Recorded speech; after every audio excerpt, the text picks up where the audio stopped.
حي على الفلاح.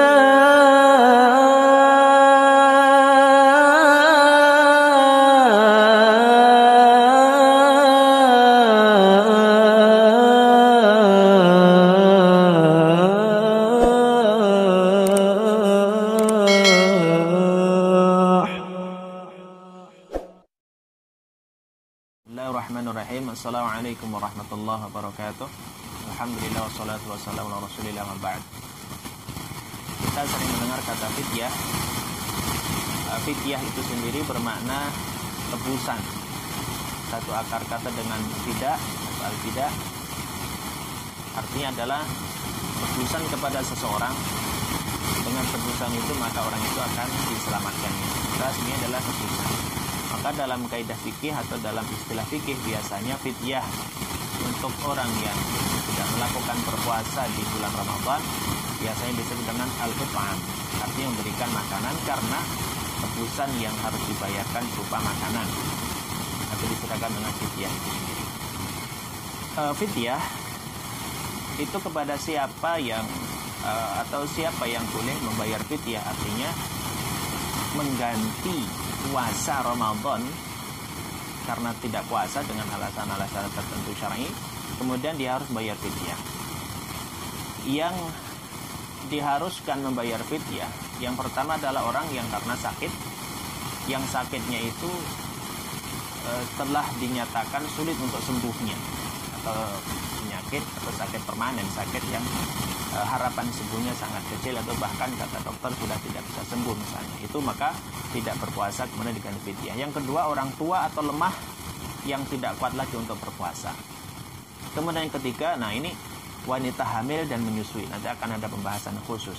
Kemudian yang keempat, ini sebagian ulama mengatakan orang yang menunda qadha puasa Ramadan hingga ketemu Ramadan berikutnya, maka sebagian ulama selain mengqadha, selain ada kewajiban mengqadha, juga harus membayar fidyah sebagai kompensasi, sebagai bayar atau tebusan karena menunda membayar atau mengqadha puasa.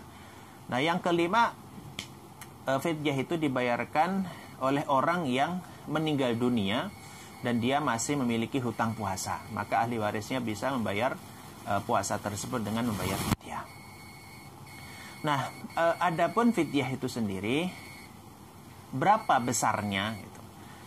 Besar tentang atau kadar fidyah yang harus dibayarkan kepada orang-orang yang telah disebutkan tadi, menurut jumhur ulama, menurut Syafi'iyah dan juga yang lainnya, itu 1 hari tidak berpuasa maka harus membayar fidyah sebesar 1 mud. Nah, 1 mud itu 1 mudnya Nabi Shallallahu Alaihi Wasallam adalah 1 segini ya. Nah, seperti kita doa gitu. Tapi itunya Nabi gitu. Nah, kemudian kalau dikonversikan ke ukuran sekarang kira-kira berapa kilogram? Kata Syekh Dr. Wabah Az-Zuhaili misalnya dalam Al-Fiqhul Islam wa Adillatuh, beliau mengatakan ukuran 1 mud itu kurang lebih 675 gram atau 0,688 liter atau kurang lebih ya 1 liter lah. Kalau gampangnya ya 1 kilogram gitu. Lalu bagaimana cara pembayarannya gitu. Nah, cara pembayarannya itu ada 2 model. Yang pertama berupa makanan langsung dimasak. Jadi misalnya 1 hari tidak puasa maka cukup memberikan sekali makan kepada orang fakir atau miskin. Yang kedua dengan bahan makanannya, berasnya.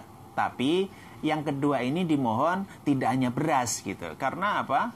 Karena redaksinya adalah it'am. It'am itu ya makanan. Masa orang suruh makan beras saja, nasi tanpa lauk gitu. Maka sebaiknya nanti juga diberikan uang untuk beli lauk misalnya. Itu akan lebih afdal. Sebagaimana yang dilakukan oleh sahabat mulia Abdullah bin Abbas radhiyallahu anhu. Kenapa? Karena dalam ayat ini juga mengatakan wa 'alal ladzina yutiqunahu fidyatun ta'amu miskin. Di situ ada ta'am. Jadi memang harus makanan.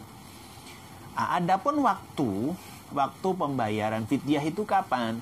Nah, ini juga bisa dilakukan saat Ramadan atau ditinggal, misalkan hari ini meninggalkan 1 hari, ya saat itu harus langsung dibayar, atau nanti menunggu selesai Ramadan, itu juga boleh.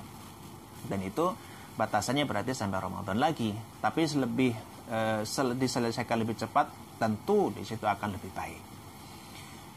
Lalu cara pembayarannya itu apakah harus berupa makanan? Nah, tadi kalau menurut redaksi dari ayat Al-Quran memang harus berupa makanan, karena it'am itu adalah memberikan makanan.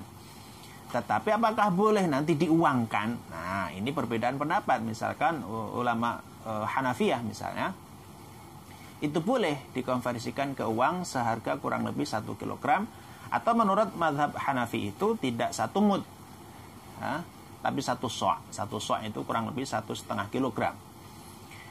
Nah, itu boleh. Tetapi mayoritas ulama, Syafi'iyah, Malikiyah atau Hanabilah, itu tidak boleh dibayarkan dalam bentuk uang. Kenapa? Karena tadi redaksinya adalah berupa makanan. Maka sebaiknya dibelikan makanan, kemudian diberikan kepada orang fakir atau miskin. Nah, ini bisa juga mengundang, misalkan karena 30 hari tidak berpuasa, maka mengundang 30 orang fakir miskin, kemudian dimasakkan untuk mereka semua, selesai semua. Atau setiap hari satu, itu diperbolehkan. Jadi mana yang sekiranya lebih nyaman, maka silahkan dibayarkan dan jangan sampai ditunda. Nah, adapun nanti ibu hamil dan menyusui, insyaallah kita akan bahas di video yang berikutnya insyaallah. Hadanallahu ayyakum. Assalamualaikum warahmatullahi wabarakatuh.